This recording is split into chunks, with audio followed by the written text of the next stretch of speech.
Hemos estado hablando en estos domingos pasados acerca de lo que es el corazón, y vamos a seguir de alguna manera tocando este tema.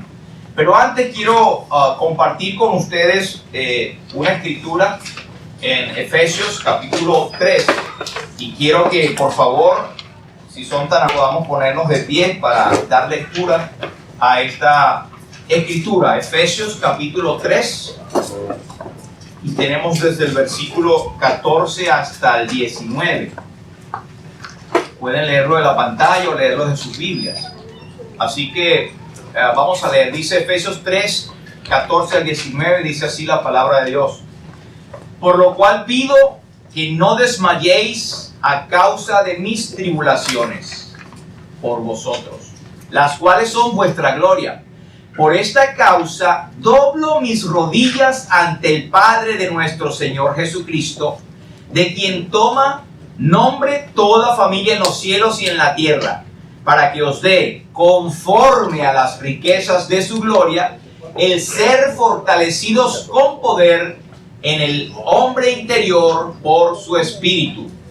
¿Para qué? Para que habite Cristo por la fe en vuestros corazones, a fin de que, arraigados y cimentados en amor, seáis plenamente capaces de comprender con todos los santos cuál sea la anchura, la longitud, la profundidad y la altura, y de conocer el amor de Cristo que excede a todo conocimiento, para que seáis llenos de toda la plenitud de Dios. El Señor bendiga su preciosa palabra. Podemos sentarnos. Bueno, ustedes, ¿no? Fíjense qué interesante y qué preciosa la revelación que el apóstol está dando acá a los hermanos de Éfeso.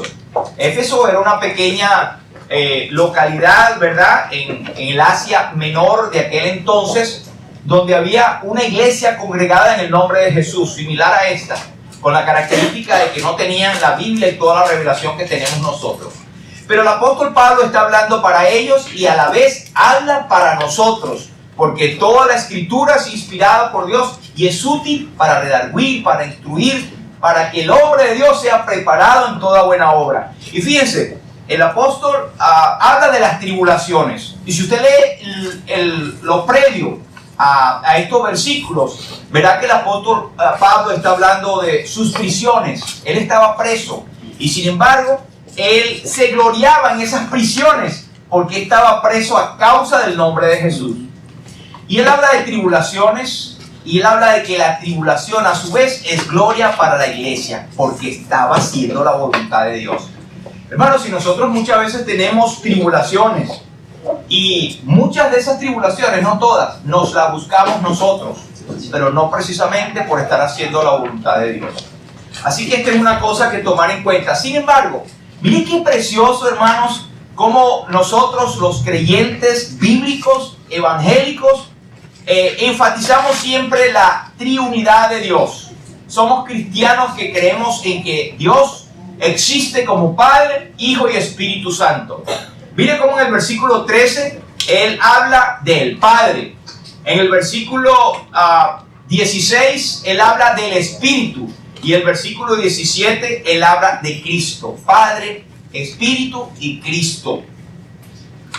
Ahora, ¿qué respecto al Padre?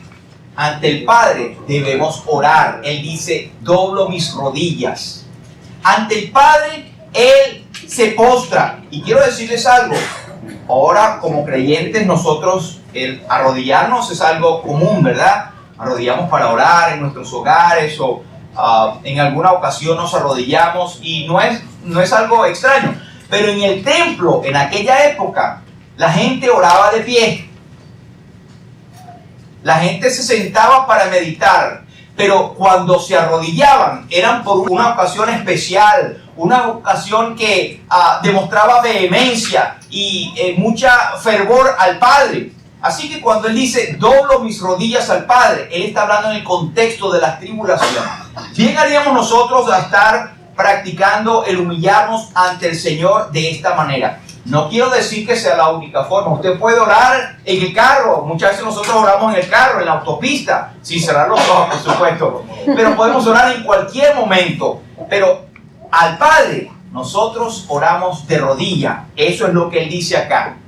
Después, en cuanto al Espíritu Santo, Él fortalece con todo poder. Fíjense bien, es como una secuencia. Yo doblo mis rodillas al Padre, entonces el Espíritu Santo me fortalece. Y luego en el versículo 17 tiene un resultado: para que habite Cristo en vuestros corazones.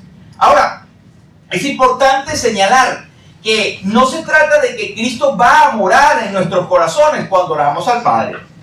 Está bien claro por Juan 14 y 23 y Apocalipsis 3 y 20 que nosotros tenemos a Cristo morando en nuestros corazones ya. Sin embargo, Él dice que cuando hacemos esto, es no el tema que Cristo venga a morar en nuestros corazones, es que cuán cómodo se sienta Cristo morando en nuestros corazones.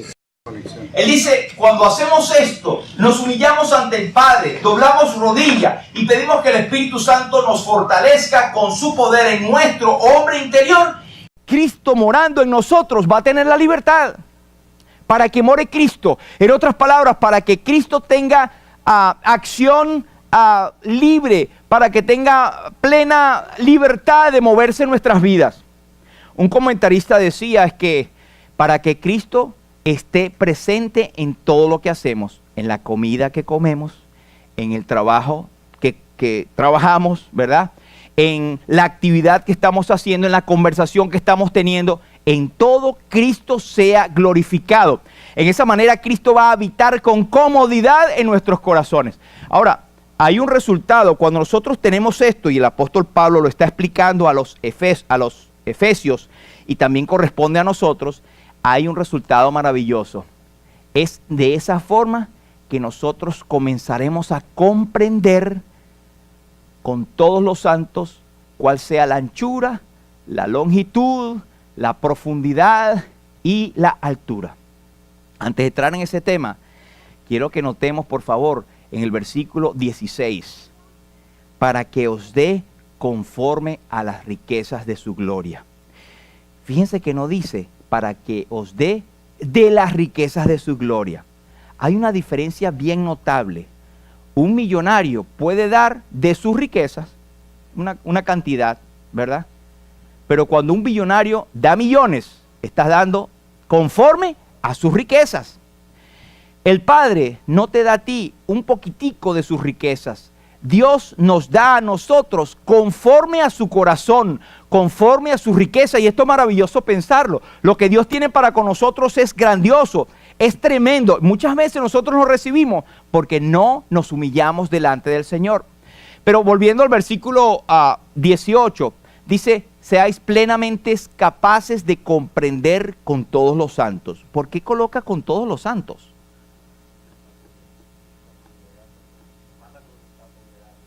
Es una razón el congregarlos, pero si usted ve en el versículo 10 de Efesios, dice: para que la multiforme sabiduría de Dios sea ahora dada a conocer por medio de la iglesia a los principados y potestades en los lugares celestiales. Es lo que dice mi hermano.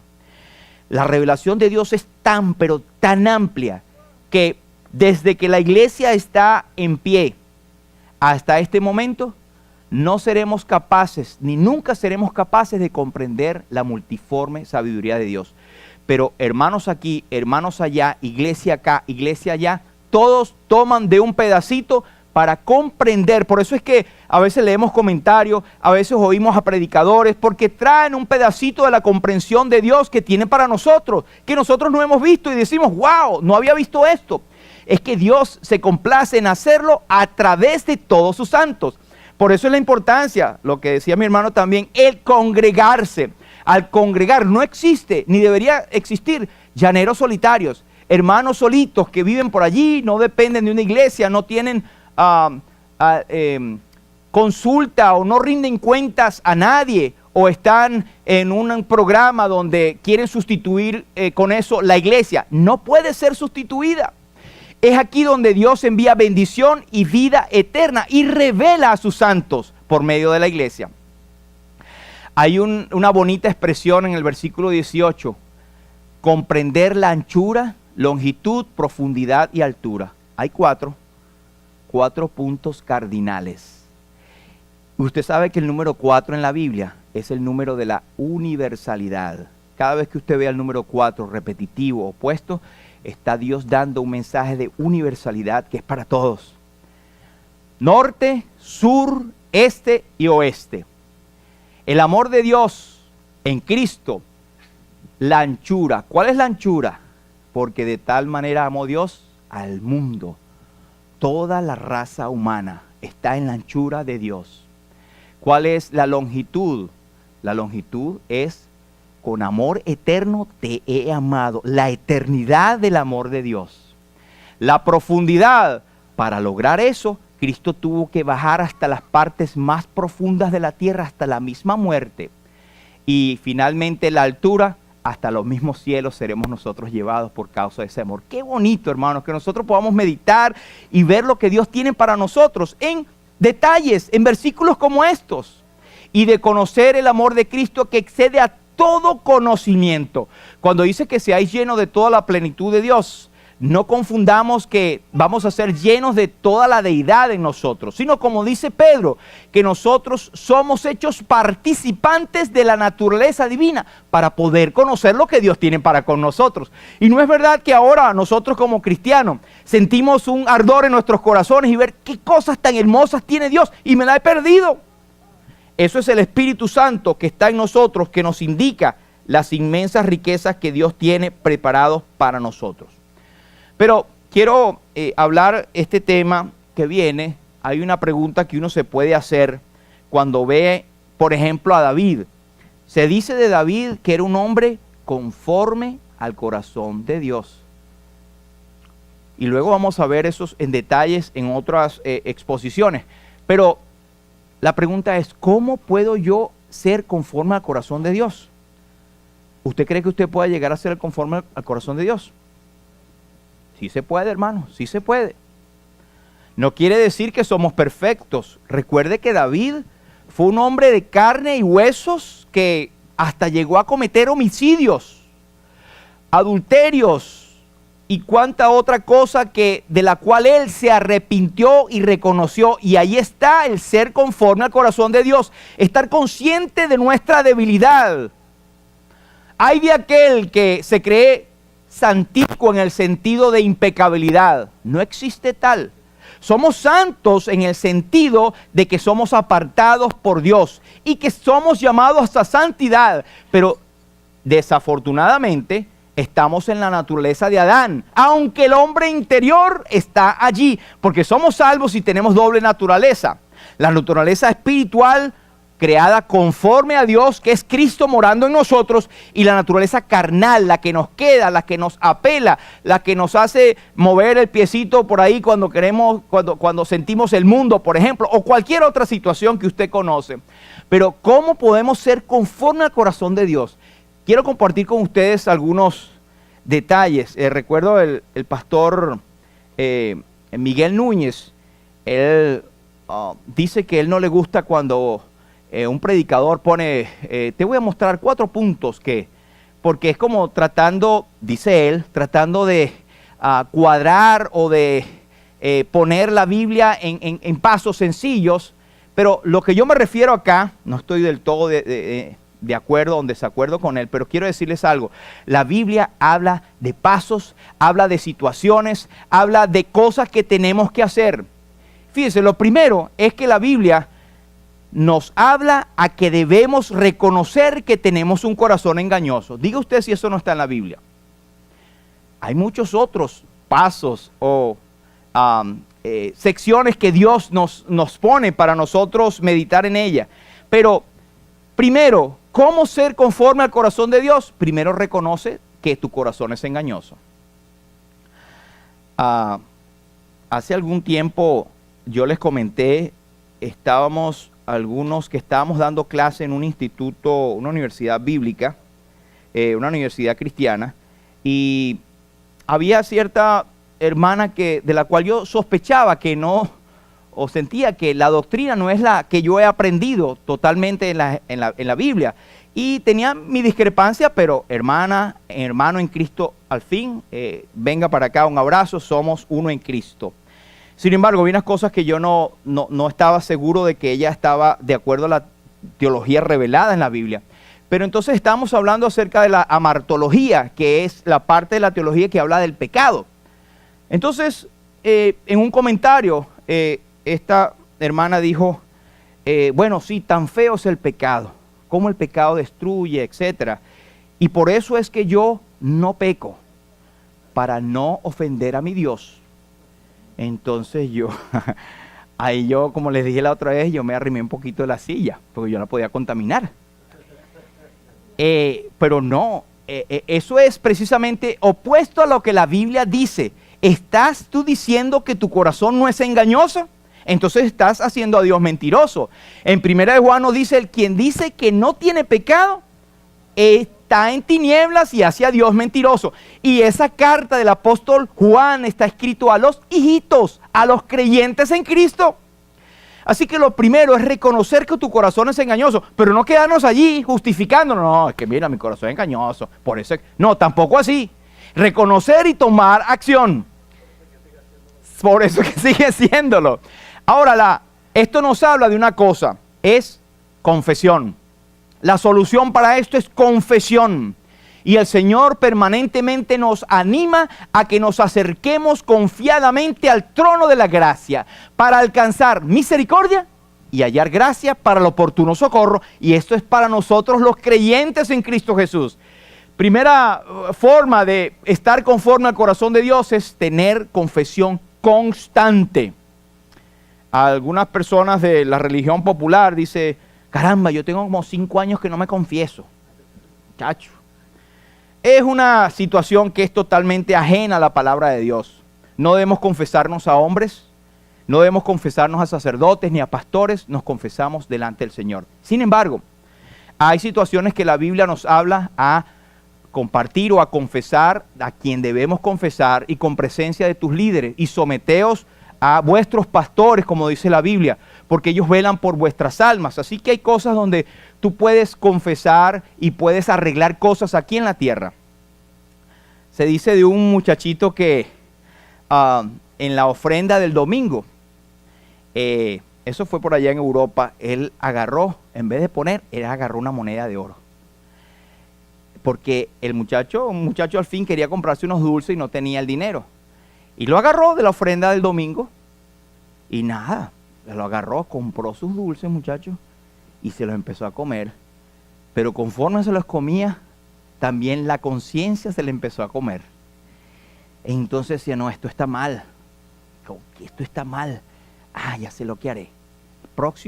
Los próximos 2 domingos, él devolvió lo que había tomado, lo devolvió duplicado. Pero sin embargo, sentía con el mismo peso de conciencia. Él, bueno, yo lo devolví, el Señor sabe, y ahí estaba, pero sentía el peso de conciencia.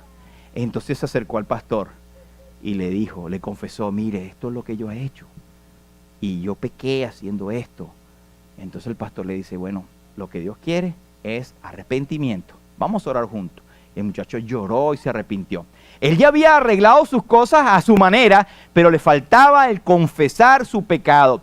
Y en este caso era el pastor, ¿verdad? Donde él podía hablar de su pecado y que él le condujera o le ayudara a confesar a Dios. Entonces, la conciencia muchas veces la gente cree que es guía suficiente. No lo es. Hay personas que tienen la conciencia cauterizada. Hacen y usted dice, pero este muchacho no tiene conciencia, ¿no? No, eso a mí no me parece mal, porque su conciencia no ha sido entrenada, no ha sido expuesta a la palabra de Dios.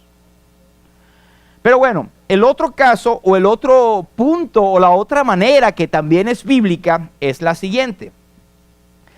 Saber o estar consciente que un buen comienzo no garantiza un buen final. ¿Sabía eso? No, yo empecé bien en los caminos del Señor, y éramos misioneros, y mi papá y mi mamá hicimos aquello y el otro, y bueno, comenzamos muy bien. Pero eso para ti y para mí y para nadie es garantía de que tendrás un buen final. ¿No ha oído usted la expresión, caramba, comenzó tan bien? Míralo dónde está. Y aquel y aquella que era y ahora cómo está. Por múltiples razones, pero una de ellas es confiarse demasiado de dónde venimos y qué es lo primero que yo hice y cómo empecé yo bien. Y eso ocurre también en el ámbito laboral. Toda escoba nueva barre súper bien, ¿verdad? Entonces hay que tener en cuenta esto, y esto también es bíblico, mi hermano. Mire lo que dice, esto nos hace o nos sugiere una vigilancia constante. Como sabemos que eso no es garantía, tenemos que estar constantemente vigilante, que también es bíblico. Hay un versículo para apoyar esto en Eclesiastés 7 y 8, dice, mejor es el fin del negocio que su principio. Al final, tu situación va a ser por lo que realmente llegaste a ser al final. Y cuando decimos al final en la vida de un cristiano es cuando estemos en el tribunal de Cristo. Y cada quien será juzgado por lo que hizo en la tierra. Como cristiano, sea bueno o sea malo. Y sus obras, las obras de cada uno serán probadas para dar a cada uno conforme a sus obras. Al cristiano no hay pérdida de salvación, pero sí hay pérdida de recompensa. Y será el único momento en el cielo, pienso yo, donde habrá vergüenza. Donde habrá, caramba, mira, porque hiciste esto a causa de esto. Porque querías mostrar, o porque hiciste esto por ira, o por contienda, o por envidia. Pero eso será en los cielos. Pero aquí en la tierra hay modos y maneras en que Dios también nos puede hacer ver la verdad. La gente dice, y ahí se exageran y no es así, el infierno está aquí en la tierra, porque mira lo que está pagando esto. Eso no es cierto. Es verdad que Dios envía juicios en esta tierra para hacer mover a la humanidad y hacer reflexionar, pero al creyente en Cristo, Él, al que ama, disciplina y también castiga a todo aquel que toma por hijo. Hay una disciplina aquí en la tierra también. Ahora, viendo por la primera parte, reconocer que el corazón es engañoso, tenemos de apoyo Jeremías 17, 8 al 10. Jeremías dice, engañoso es el corazón más que todas las cosas, y perverso, ¿quién lo conocerá? Versículo 10, yo Jehová, que escudriño la mente, que pruebo el corazón para dar a cada uno según su camino, según el fruto de sus obras. Hablamos en las semanas anteriores acerca de el corazón o los distintos tipos de corazón, y hablamos del corazón del creyente, ¿verdad? Hablamos del corazón del inconverso y hablamos del corazón del creyente cerca del Señor y alejado del Señor. Pero decíamos que una persona para ser salva tiene que poner en acción su corazón, tiene que hacer algo con su corazón. Y explicamos que el corazón no es el músculo que está allí latiendo, es la representación de todos tus sentimientos, de donde surgen todas las acciones y todos los planes que tú quieres hacer, y donde tú puedes amar, donde puedes demostrar algún tipo de afinidad o de sentimiento o de voluntad. Eso es el corazón. Pero la Biblia dice que es engañoso, es engañoso. ¿Usted cree que usted conoce su corazón?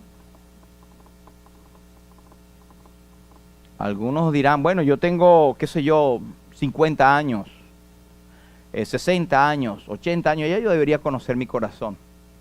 El corazón es engañoso y muchas veces nosotros mismos no lo conocemos. ¿Quién lo conocerá? Perverso, ¿quién lo conocerá? Ahora, cuando el Señor habla de que Él es el que lo conoce, fíjense que hay por lo menos 3 cosas que están alrededor del corazón. Vea el versículo 10. Mente, camino y obra. ¿Sabe por qué? Porque el corazón comanda la mente. El corazón activa hacia dónde vas, cómo vas a caminar y cómo vas a actuar. Pero el corazón también te dice qué vas a hacer. Tus acciones también lo controla el corazón. Es interesante, hermanos, cuando hacemos análisis y exposición o versículos, lo desglosamos en lo que Dios quiere mostrar, y cada palabra tiene un propósito. Mente, Dios la prueba. El camino, Él da a cada uno según su camino, y las obras Él paga a uno conforme a sus obras. Un ejemplo es en Romanos 2 y 5, que Él hablaba acerca del que es inconverso, que no tiene a Cristo. Él decía, pero por tu dureza y por tu corazón no arrepentido, atesoras para ti mismo ira para el día de la ira y de la revelación del justo juicio de Dios, el cual pagará a cada uno conforme a sus obras. Al final, en el gran juicio final, usted verá, y si usted es creyente como creemos y como todos nosotros somos, estaremos de alguna manera presenciando cuando el gran juicio final ocurra. Y hay personas que dirán, yo estuve a punto de inclinar mi corazón al Señor y nunca lo hice.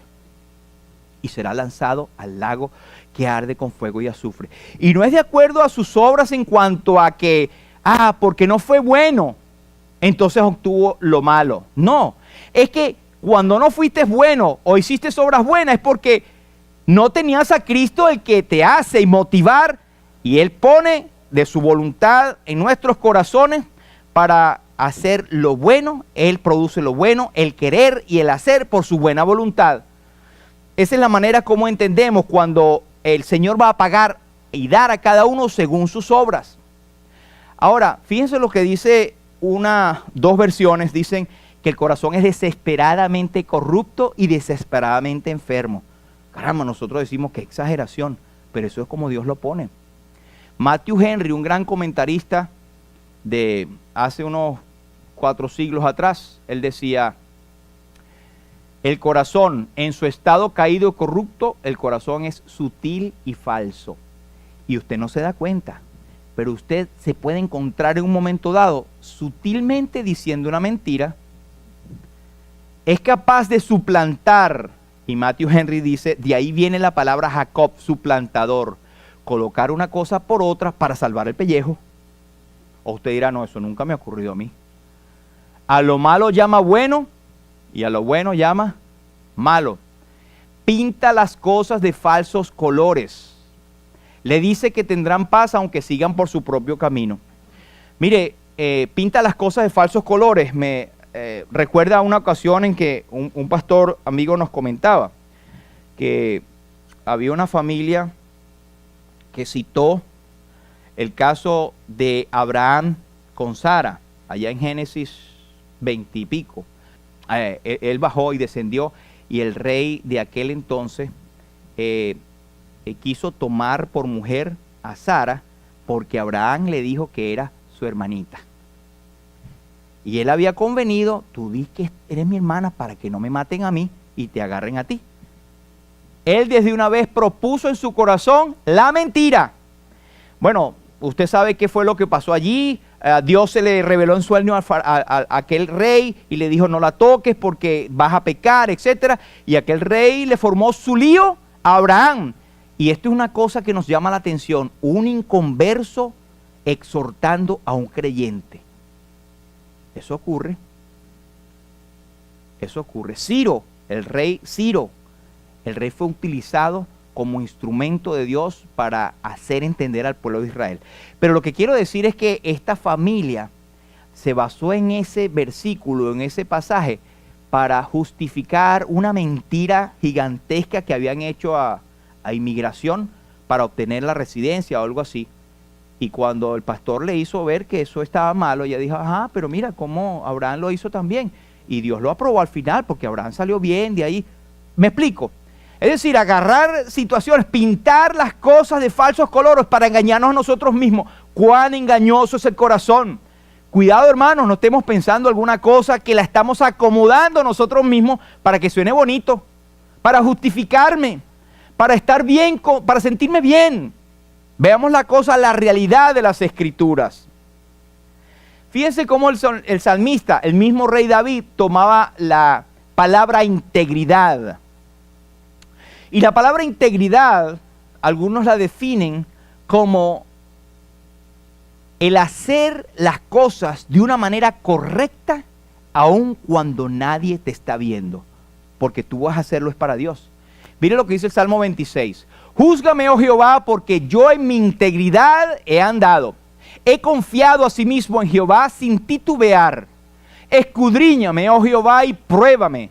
Examina mis íntimos pensamientos y mi corazón, porque tu misericordia está delante de mis ojos y ando en tu verdad, para exclamar con voz de acción de gracias y para contar todas tus maravillas. Jehová, la habitación de tu casa he amado y el lugar de la morada de tu gloria.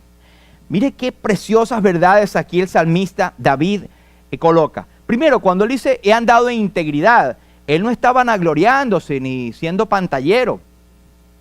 Él decía que andaba en integridad y daba las razones. ¿Cómo empieza el salmo? Júzgame, oh Jehová. Una persona que anda en integridad tiene sala abierta para que Dios lo juzgue a la luz de su palabra. Cualquier cosa que tú vayas a hacer, Dios, júzgame tú. Fíjense la repetición de verbos. Juzgar, número 1. Andar, número 2. Confiar, número 3. Escudriñar, número 4. Probar, número 5. Examinar, número 6. Versículo 7. Exclamar, número 8. Contar, número 9. Y amar, número 10. Hay acciones, hay cosas que tenemos que hacer, pero lo primero es, Señor, júzgame. El que anda en integridad le permite al Espíritu Santo que vea sus áreas que están oscuras. No lo ocultamos o no lo dejamos para después. Lo otro, él dice, he andado, es decir, que es algo, una práctica de andar constantemente, nos habla de una actividad continua. Después, él dice que él confía en sí mismo. En Jehová, confiar en Jehová, consono con Proverbios capítulo 3 o 4, no recuerdo bien. Fíate de Jehová de todo tu corazón y no te apoyes en tu propia prudencia. Reconócele en todos tus caminos y Él enderezará tus veredas. Confiar en Jehová. Ahora, Él cuando dice Jehová, júzgame, también dice escudriñame. Y escudriñar es más que buscar. Escudriñar es buscar más íntimamente, más profundamente. Señor, examina mi corazón y si encuentras algo malo, párame. Pruébame, examina mis íntimos pensamientos y mi corazón. Se cuenta la historia de un príncipe, el cual uno de sus consejeros estaba con él cuando el príncipe dijo, delante de todos y el consejero estaba allí, pero él dijo, yo desearía que mi corazón tuviese una ventana abierta para que todas la vieran. Y el consejero les dijo después, príncipe, también pida que esa ventana pueda cerrarse. Y la moraleja o la cuestión es que estamos nosotros dispuestos a que nuestro corazón sea abierto y que todo el mundo lo vea y vea los malos pensamientos y vea lo que pensamos de los demás y todo. Ahí tenemos un problema. Entonces él dice a Dios, examina mis íntimos pensamientos, la ventana esté totalmente abierta a ti, Señor. Después dice, ando en tu misericordia y ando en tu verdad. Ahora, versículo 7, hermanos, cuando nosotros hacemos esto, andamos en integridad, es cuando estamos entonces preparados para el versículo 7. Exclamar acción de gracias y contar tus maravillas. Es decir, ser un testimonio viviente, adorar al Señor, exclamar sus verdades cuando andamos sin integridad. Y como decía mi hermano al principio, hacíamos énfasis en esto, un ingrediente que no debe faltar. Él amaba una cosa: la habitación de su casa. Es decir, estar congregados con los santos. Y caemos otra vez en lo mismo. La Biblia lo dice, hermanos, cuán importante es congregarnos. El lugar de la morada de tu gloria. Dice 1 Corintios 11 y 31. Si pues nos examinásemos a nosotros mismos, no seríamos juzgados. Mas siendo juzgados, somos castigados por el Señor para que no seamos condenados con el mundo. Así que esto es en cuanto a permitir que Dios escudriñe nuestros corazones y saber que tenemos un corazón engañoso. Hermanos, no nos engañemos a nosotros mismos. El segundo paso o la segunda característica que encontramos en la Biblia es saber que un buen comienzo no garantiza un buen final. Esto nos habla de una vigilancia constante, hermanos. Estas recomendaciones que primero van para mí, pero también para ustedes. Segunda de Pedro 1:10 nos dice, hermanos, por lo cual tanto más procurad hacer firme vuestra vocación y elección, porque haciendo estas cosas no caeréis jamás. Es decir, que él se aseguraba de tener un buen final haciendo estas cosas, no cayendo. ¿Cuáles son estas cosas? Vamos a ver algunas de ellas. Número 1, primera de Pedro 5:8. Sed sobrios y velad, porque vuestro adversario, el diablo, anda como león rugiente alrededor buscando a quien devorar. Es decir, estar alerta sobre el enemigo. Hermano, hermana, ¿estamos conscientes de que el enemigo tiene una tarea? ¿Cuál es la tarea del enemigo? Primero, hacer que el mundo se pierda. Pero para el creyente, hacernos caer. Él anda detrás de nosotros, hermanos. ¿Qué? Anda un adversario. ¿Cómo? Como león rugiente. ¿Para qué? Para devorarnos. No es para hacernos cariñitos, ni darnos riquezas o darnos algún beneficio que queremos.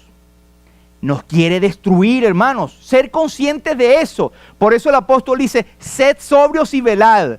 Y la palabra sobrio es lo opuesto de estar impedido o estar embriagado, ya sea con las cosas del mundo, o si lo vemos más literalmente, borracho. Estar totalmente alerta con todos tus sentidos pendientes. En Venezuela usamos el término estar mosca. Estar totalmente alerta. El enemigo anda buscando alrededor a quien devorar. Ahora, eso, hermanos, es que tenemos que tomarlo en cuenta. Sed sobrios. El enemigo anda detrás de nosotros. O tratando de destruir lo que estamos haciendo para Dios. Tu testimonio, tu íntima comunión con el Señor.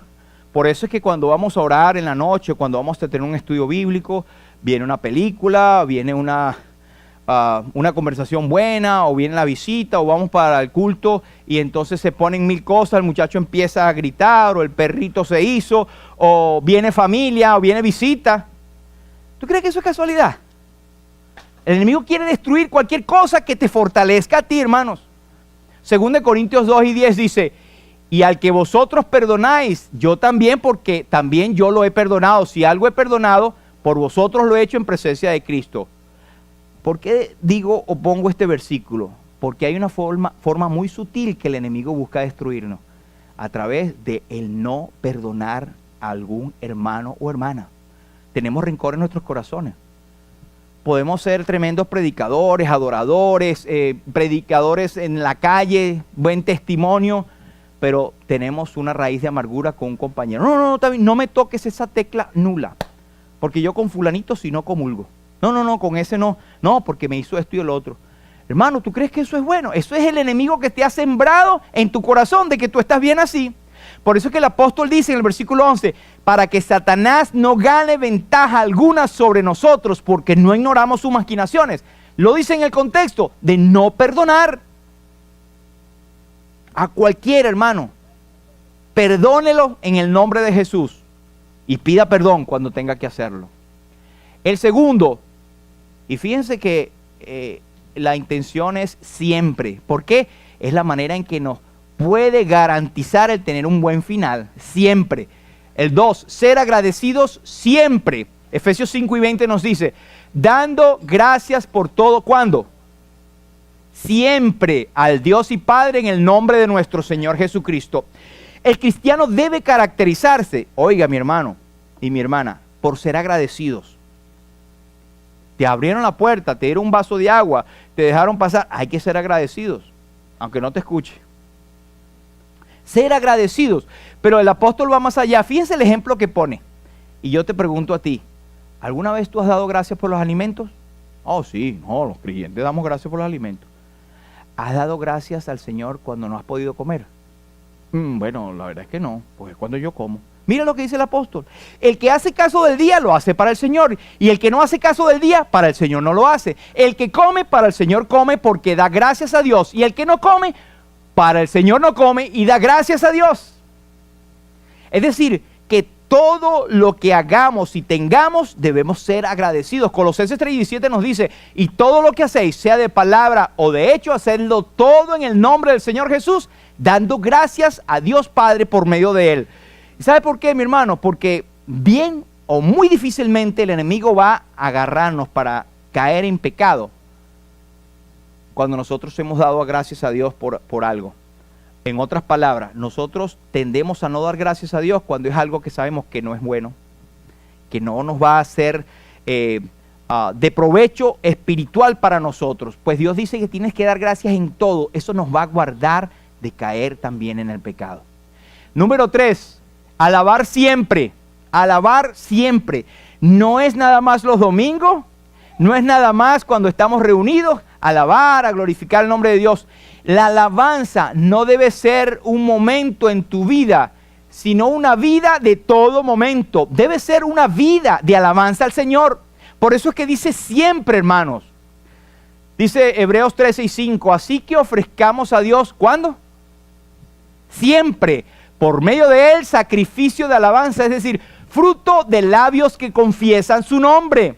Hermanos, hay bendición al estar alabando al Señor siempre. Porque sabe una cosa, y esto es algo que hemos aprendido, el enemigo le huye a la adoración y a la alabanza. No, vamos a caerle ahora a Pedrito. Oye, Pedrito está alabando al Señor, no, con la adoración y la alabanza yo no puedo. Sí, hermanos, eso es cierto. El enemigo no entra en la congregación de los justos que están alabando y glorificando a Dios. El enemigo huye cuando estamos alabando. Ahora, no necesariamente tienes que estar cantando, pero en tu corazón dando gracias a Dios, alabando a Dios por la obra de Cristo, por lo que Él está haciendo contigo, porque grandes son sus obras, porque memorables son sus maravillas, siempre en tu corazón. Eso se logra también leyendo la palabra. Pero fíjense, Apocalipsis 5 nos dice, y miré y oí la voz de muchos ángeles alrededor del trono y de los seres vivientes y de los ancianos, y su número era millones de millones, que decían a gran voz, el Cordero que fue inmolado es digno de tomar el poder, las riquezas, la sabiduría, la fortaleza, la honra, la gloria y la alabanza, y todo lo creado que está en el cielo, sobre la tierra y debajo de la tierra y en el mar, y todas las cosas que en ellos hay, oí decir, al que está sentado en el trono y al Cordero, sea la alabanza, la honra, la gloria y el poder por los siglos de los siglos. Amén. Y sabe que esto en la eternidad va a ser el tema de todos los creyentes. Por eso es que desde ya nosotros debemos estar alabando, por así decirlo, practicando lo que será nuestra vida en la eternidad. Alabar a Dios. Y el otro tema que quería también tocarle es estar preparados siempre. Primera de Pedro 3:15 nos dice, sino santificad a Dios en vuestros corazones y estad preparados. ¿Cuándo? Siempre. Para presentar defensa con mansedumbre y reverencia ante todo el que os demande razón de la esperanza que hay en vosotros. Preguntamos, ¿cómo podemos nosotros contestar a alguno que demande razón o que nos pregunte en qué creemos?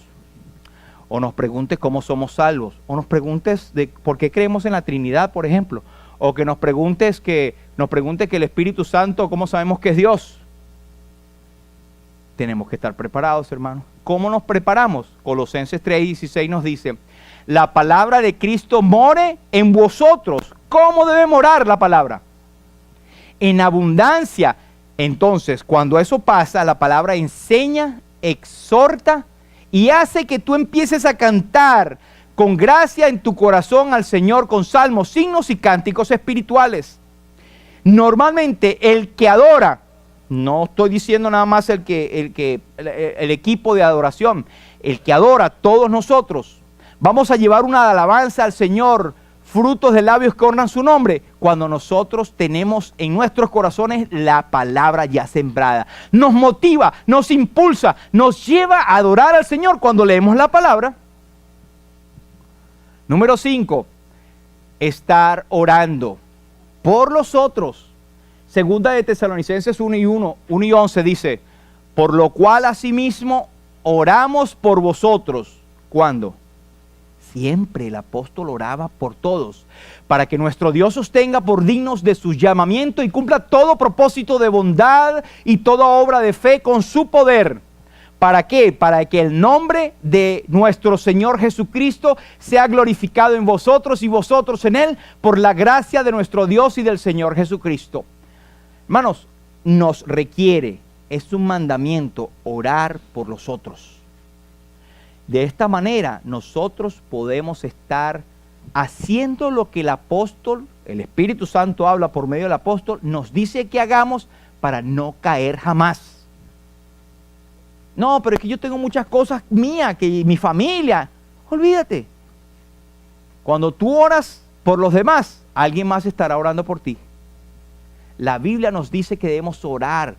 Manos, y por supuesto una pregunta retórica, no quiero que levanten las manos, pero ¿quiénes aquí estamos orando por la lista que está acá? Otra pregunta, ¿quiénes de nosotros estamos orando por los hermanos, todos los que estamos acá? Otra pregunta, ¿quiénes de nosotros estamos orando por los que tenemos tiempos que no vemos o los que no han venido? Hermanos, son reflexiones. La Biblia nos manda a estar orando siempre, siempre por los demás. Efesios 6 y 18 nos dice, orando en todo tiempo, en otras palabras, orando siempre, con toda oración y súplica por el Espíritu y velando en ello con toda perseverancia. Es decir, sé constante y súplica ¿por quién? Por mí mismo. Por todos los santos. ¿Quiénes los santos? San Marcos, San Mateo, San Juan. No, en los creyentes en Cristo. Todos los hermanos de la iglesia. Es una exhortación muy interesante, hermanos, porque a mí me impactó. Esto es un mandamiento que Dios nos manda. Y por último, hermanos, estar congregados. Porque mejor es un día en tus atrios que 1000 fuera de ellos. Miren lo que el salmista consideraba el privilegio de estar congregados en la casa del Señor. Prefería un día que 1000 fuera de ellos gozando del mundo. Escogería antes estar a la puerta de la casa de mi Dios que habitar en las moradas de maldad. Fíjense lo que dice Hechos 12 y 41 en la versión latinoamericana. Miren lo que dice. Entonces los que habían recibido su palabra fueron bautizados y se añadieron aquel día como 3000 almas. Hay un mandamiento allí, ¿verdad? Creer y ser bautizado. Si somos salvos, tenemos que ser bautizados. Pero lo que sigue es, versículo 42, y se dedicaban continuamente. Usted puede parafrasearlo y decir, y siempre estaban dedicados. ¿A qué? A las enseñanzas de los apóstoles, a la comunión, al partimiento del pan y a la oración. Y esas son actividades que se concentraban en la iglesia. Hermanos, congregándonos siempre. Hebreos nos dice, no dejando de congregarnos como algunos tienen por costumbre.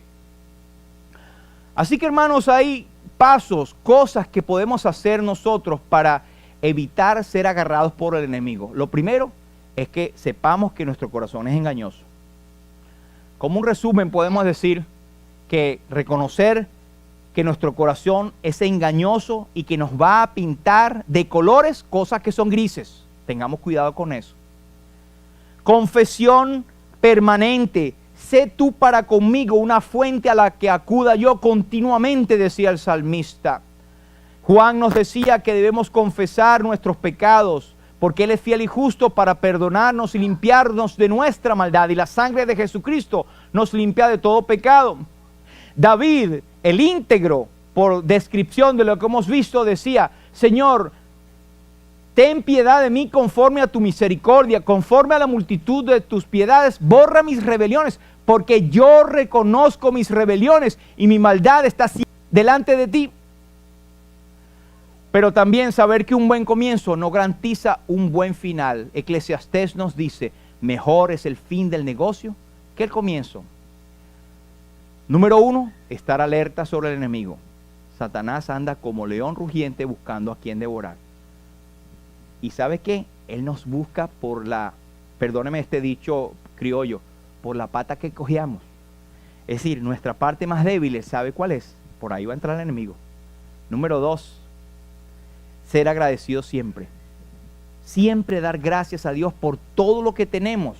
En estos días estaba yo en una inspección de madrugada a la 1 de la mañana y cuando ya me devolví a la casa, como a las 2:30 de la mañana, en la autopista un caucho se reventó, una goma. Y uno empieza, bueno, y esa soledad, por ahí pasan nada más los camiones, Daniel iba por ahí a lo mejor, pero parado allí a esa oscuridad y uno preguntando, Señor, ¿por qué permites esto? Bueno, yo no sé hasta ahora por qué fue, pero tardé como 2 horas allí porque las ruedas no salían, las tuercas estaban súper aprestadas, pero el Señor permitió ese momento. Yo no sé si más adelante había un choque o algo peor, pero el Señor permitió que estuviera yo hasta las 3:30 de la mañana allí. Debo dar gracias a Dios por eso. Pero chico, ¿eso fue malo? No. Eso fue algo que Dios permitió. ¿Cuánto nosotros somos muy dados a dar gracias a Dios por lo bueno? Pero muy poco damos gracias a Dios por las cosas que no aparentemente son buenas. Lo otro, alabarle siempre. Que en nuestros corazones esté siempre la intención, no solamente de cantar, sino de ser nuestra conducta debe ser siempre meditando en el Señor, alabándole siempre con nuestra conducta delante de los demás. No como una persona que una vez estaba en su taller y estaba cortando con su serrucho y estaba cantando a Dios, jamás el enemigo podrá quitar mi paz. Y en eso un martillazo le cayó en el dedo, muchacho. Le quitó la paz ahí, porque dijo cualquier cosa. Pero hermanos, eso ocurre pues somos humanos, pero nuestra cantar siempre debe ser que el enemigo no me vaya a robar mi paz. Número 4, estar preparado siempre. Y esto nos habla de estar estudiando la palabra de Dios, leyendo la palabra de Dios, leyendo y estudiando y viniendo a los cultos. Por cierto, vamos a empezar el nuevo discipulado. Tenemos un libro para usted, para que juntos podamos, con la Biblia, el libro mayor, ver lo que Dios tiene para nosotros y prepararnos. Orando siempre los unos para los otros, hermanos. Nuestro hermano va a leer al final los nombres de las personas, pero recuerde, los hermanos que estamos acá y los que no están aquí también, orar por ellos. Y por último, estar siempre congregados al nombre del Señor. Es un mandamiento, hermano, y es una bendición, ¿verdad? Eclesiastés 7:8, mejor es el fin del negocio que su principio. Y 1 Corintios 10:12, así que el que piense estar firme, mire que no caiga. Somos peregrinos, hermanos, que vamos al cielo. Debemos dar el mejor de nuestro testimonio al mundo que nos ve. Y hablando de peregrinos, hay un himno muy antiguo que cantamos y que me gusta. Oh peregrinos que al cielo vais. ¿Se acuerdan algunos? Siempre mirad a Cristo. Id adelante, mas no temáis, siempre mirad a Cristo. En toda vuestra necesidad, siempre mirad a Cristo. De sus riquezas, Él os dará, siempre mirad a Cristo. Y cuando llega la tentación, siempre mirad a Cristo. Tendréis abrigo en su corazón, siempre mirad a Cristo. Y el coro dice, siempre mirad a Cristo, siempre mirad a Cristo. Con Jesús andando en la luz, siempre mirad a Cristo. El Señor nos bendiga a todos y Él bendiga su palabra. Vamos a orar. Padre, en el nombre de Jesús, te damos las gracias por tu palabra, Señor. Gracias por la revelación que tú nos das, por tu Santo Espíritu hablando a nuestros corazones, Señor. Nos declaramos ignorantes de todas tus profundas verdades, pero nos declaramos agradecidos a ti por el privilegio de poder entender lo que tú quieres que nosotros sepamos. Señor, permite que podamos tomar en cuenta estas cosas. Tu palabra nos garantiza que haciendo esto no caeréis jamás. Siempre mirando a Cristo, que podamos siempre volver a la cruz, que podamos refugiarnos en Jesús, en su sacrificio, que podamos pedir perdón constantemente porque reconocemos que somos engañosos y nuestro corazón no regenerado está allí. Señor, que Cristo pueda morar en nuestros corazones, que pueda aflorar, que pueda fluir, que tenga libertad en mi vida para que tu palabra more en mí y yo pueda ser un olor fragante y un reflejo de lo que tú quieres para con nosotros. Señor, gracias por este momento y te pido bendición para todos mis hermanos, para esta iglesia, todos los planes que tenemos, Señor. A ti sea la gloria y la honra en el nombre precioso de Jesús. Amén.